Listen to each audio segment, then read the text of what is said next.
চোর ধরার পর চোররে বলবে যে আর তোর সাথে কে কে চোর আছে বল। এখানে আবার ভদ্রলোকের কমিটি করার দরকার আছে কি?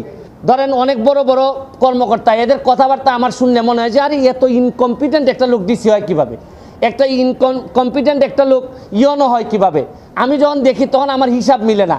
এখন আইসা ওই সৈয়দ আবেদ আলীর মাধ্যমে আমার কিছু হিসাব মিলতেছে। তাইলে এই চোরগুলা ওই বিভিন্নভাবে ছড়াই পড়ছে। আপনারা অনেকেই দেখেছেন কয়েকটা ইস্যু খুবই আলোচিত বাংলাদেশে এখন চলতেছে। এর মধ্যে একটা বড় ইস্যু হচ্ছে গিয়ে যে প্রশ্নপত্র ফাঁসের সাথে পিএসসির দেখা যাচ্ছে যে উপসহকারী সহ এবং পিএসসির চেয়ারম্যানের গাড়ির ড্রাইভার সৈয়দ আবেদ আলী, তারা ধরা পড়েছেন। সৈয়দ আবেদ আলী সাহেবের স্টেটমেন্ট আমি দেখলাম, দেখে উনি বলছেন যে এই প্রশ্নপত্র ফাঁসের যে টাকাটা ইনকাম করছেন এটা নাকি আল্লাহর রাস্তায় ব্যয় করছেন। মানে এর চেয়ে দুঃখজনক আর এর চেয়ে এরকম দেশ আমি পৃথিবীর কোথাও দেখি নাই যে 2 নম্বরের টাকা উনি সগৌরবে বলছেন যে এটা উনি আল্লাহর রাস্তায় খরচ করছেন। এটাও আমরা হয়তো ফান হিসাবে নিচ্ছি, কিন্তু আজকে যে কারণে আসছি আমার কাছে মনে হয়েছে যদি একজন সংসদ সদস্য হিসাবে আমার বলার সুযোগ ছিল, যদি পার্লামেন্ট থাকতো। পার্লামেন্ট যেহেতু নাই, এটা আমার বলার সুযোগ আপাতত আমি পার্লামেন্টে পাচ্ছি না। পার্লামেন্ট যখন হবে তখন হয়তো আমি এটা বলতে পারবো।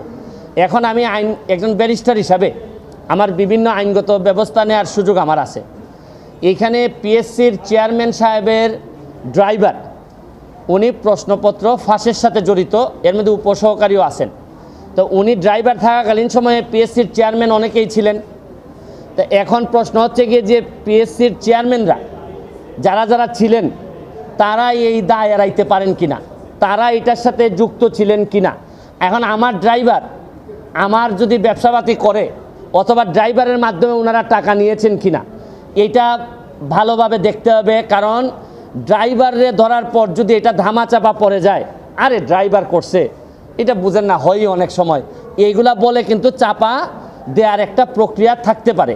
এইটা আমার মনে হয়েছে যে এটা সরকারের দেখতে হবে।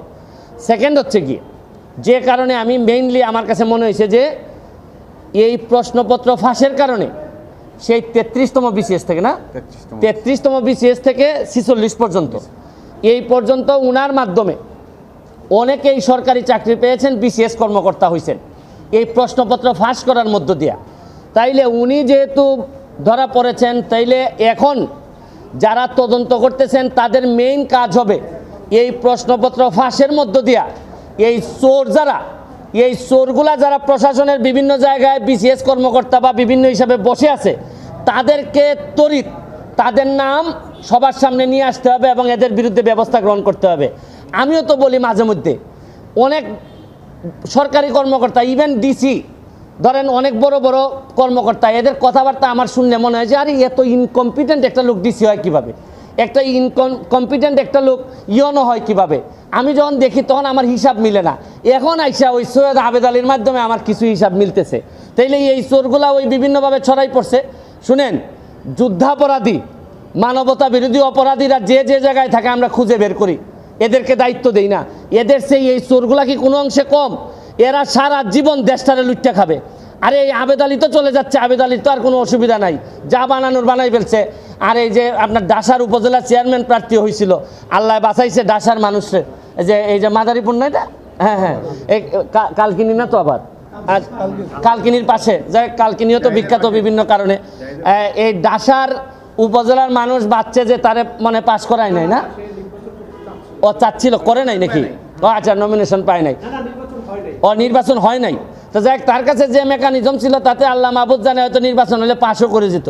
তো এখন হচ্ছে কি আমার মেইন, নাইলে যদি এর ভিতরে আমি ব্যবস্থা না দেখি আমি হাইকোর্টের শরণাপন্ন হব। কারণ আমাদের তো জায়গা হচ্ছে কি হাইকোর্ট।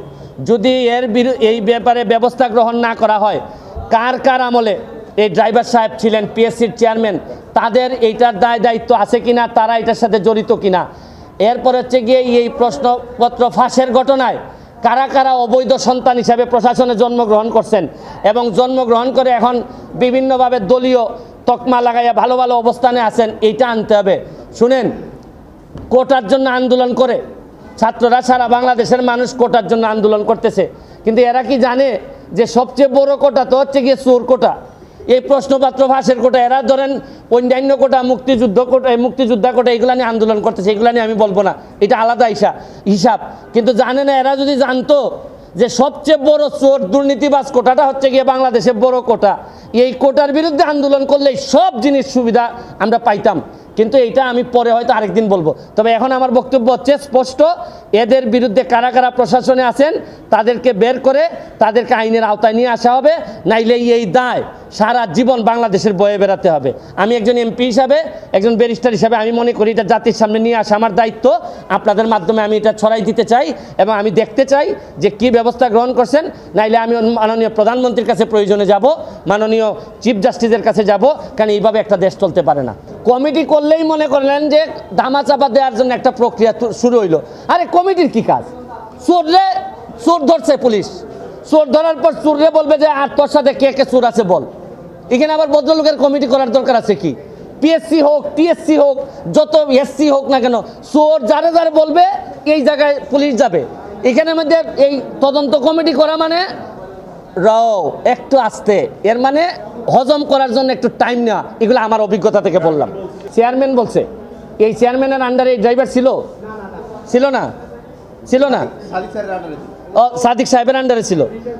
তাইলে তদন্ত উনারটা করুক, উনাদের চেয়ারম্যানরা জড়িত ছিল কিনা এগুলা উনারা নিজেরা কিভাবে করলো, প্রশ্ন যাতে পরবর্তীতে আউট না হয় এগুলা নিয়ে তদন্ত হোক।